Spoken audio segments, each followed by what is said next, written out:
আমরা 19টা 18 মিনিট সময়ে সংবাদ পাই যে একটা পেট্রোল পাম্পে মহাখালী আগুন লেগেছে, ইউরেকা পেট্রোল পাম্পে আগুন লেগেছে।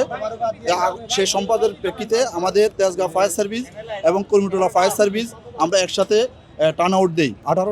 19টা 18 মিনিটে টার্ন আউট দেওয়া হয় এবং 19টা 45 মিনিটে আমরা ঘটনাস্থলে এসে পৌঁছি। টোটাল আমাদের 11টা ইউনিট আমরা মুভ করে, এর মধ্যে আমাদের 6টা ইউনিট এসে পৌঁছে আগুন নিয়ন্ত্রণ আনার কারণে বাকি যে 5টি ইউনিট ছিল 5টি ইউনিট আমরা পথ থেকে ব্যাক করাই দিই। আপনারা দেখেছেন আগুনটা খুবই ভয়াবহ ছিল, অকটেনের আগুন।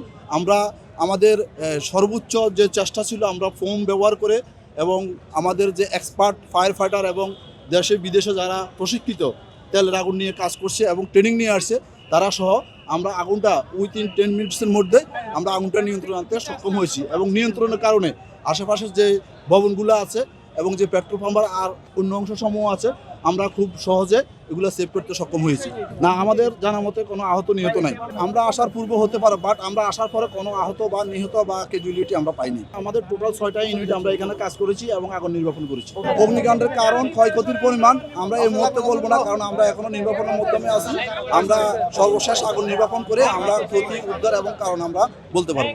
এক্সট্রিম মশার কয়েল প্ল্যান্ট ফাইবার দিয়ে তৈরি, তাই সহজে ভাঙে না, সুগন্ধিযুক্ত ও নিরবিচ্ছিন্নভাবে জ্বলে। ডেঙ্গু, চিকুনগুনিয়া বাহি সহ যে কোনো মশার বিরুদ্ধে দেয় এক্সট্রিম সুরক্ষা।